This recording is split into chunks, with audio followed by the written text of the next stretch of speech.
8 দিনের সিবিআই হেফাজত সন্দীপ ঘোষের 10ই সেপ্টেম্বর ফের তোলা হবে সন্দীপ ঘোষকে কোর্টে। আরজি করের প্রাক্তন অধ্যক্ষ সন্দীপ ঘোষকে গতকাল গ্রেপ্তার করে সিবিআই এর আধিকারিকরা। দীর্ঘক্ষণ জিজ্ঞাসাবাদ করার পর 7:30টার সময় গ্রেপ্তার করা হয়। আর এই মুহূর্তে যে খবর সামনে আসছে, 8 দিনের সিবিআই হেফাজত হলো সন্দীপ ঘোষের। আমরা জানি তাকে সিবিআই এর বিশেষ আদালতে তোলা হয়েছিল।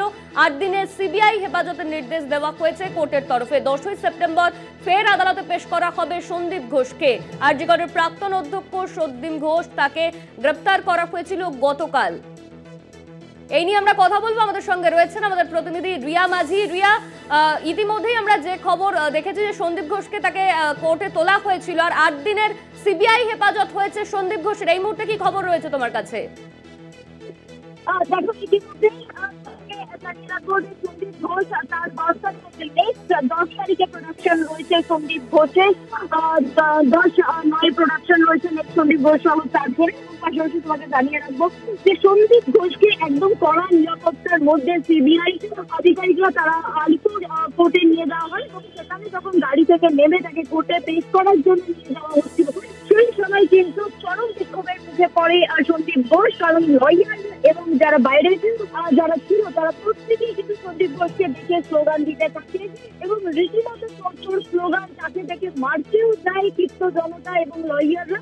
এবং শুধু তাই নয়, যখন তাকে কোয়ার্ডন করে ভিতরে ঢোকানো হয়, অর্থাৎ কোর্টরুমের ভিতরে ঢোকানো হয়, সেখানেও রীতিমতো যেটা দেখা যায় যে কলকাতা পুলিশের তরফ থেকে যারা আউটপোস্টে দায়িত্বে ছিলেন এবং পাশাপাশি তোমাকে জানিয়ে রাখবো যারা সিআরপিএফ ছিলেন, রীতিমতো তাকে পুরো সিকিউরিটি দিয়ে তাকে ঢোকানো হয় কোর্টরুমে। কিন্তু কোর্টরুমে ঢুকেও সেখানেও নিশ্চয় নেই, সেখানেও কিন্তু যেটা দেখা যায় যে রীতিমতো একদম কোর্টরুমের ভিতরে ঢুকে তাকে সেখানে লয়ার যারা ছিলেন তারাও কিন্তু রীতিমতো বিক্ষোভ দেখাতে থাকে তাকে দেখে।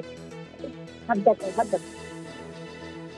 ধন্যবাদ তোমায় রিয়া। আমাদের সঙ্গে ছিলেন আমাদের প্রতিনিধি রিয়া মাঝি। 8 দিনের সিবিআই হেফাজত সন্দীপ ঘোষের। গতকাল তাকে গ্রেপ্তার করে সিবিআই এর আধিকারিকরা। সিজিও কমপ্লেক্সে তাকে জিজ্ঞাসাবাদ করা হচ্ছিল, তারপর নিজাম প্যালেসে নিয়ে যাওয়া হয়, আর সেখান থেকে কিন্তু গ্রেপ্তার করা হয়েছে সন্দীপ ঘোষকে। সোমবারই সন্দীপ ঘোষকে গ্রেপ্তার করে সিবিআই এর আধিকারিকরা। ইতিমধ্যেই কিন্তু তাকে কোর্টে তোলা হয়েছিল। 8 দিনের সিবিআই হেফাজতের নির্দেশ দেওয়া হয়েছে। আরজি করের আর্থিক দুর্নীতির অভিযোগে গ্রেপ্তার সন্দীপ ঘোষ।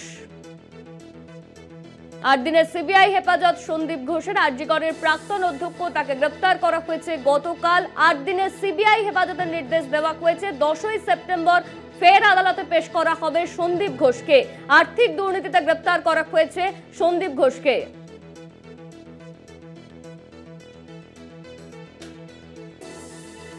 সন্দীপ ঘোষের গ্রেপ্তারি নিয়ে কুণাল ঘোষ তিনি ঠিক কি বলেছেন শোনাবো আপনাদের।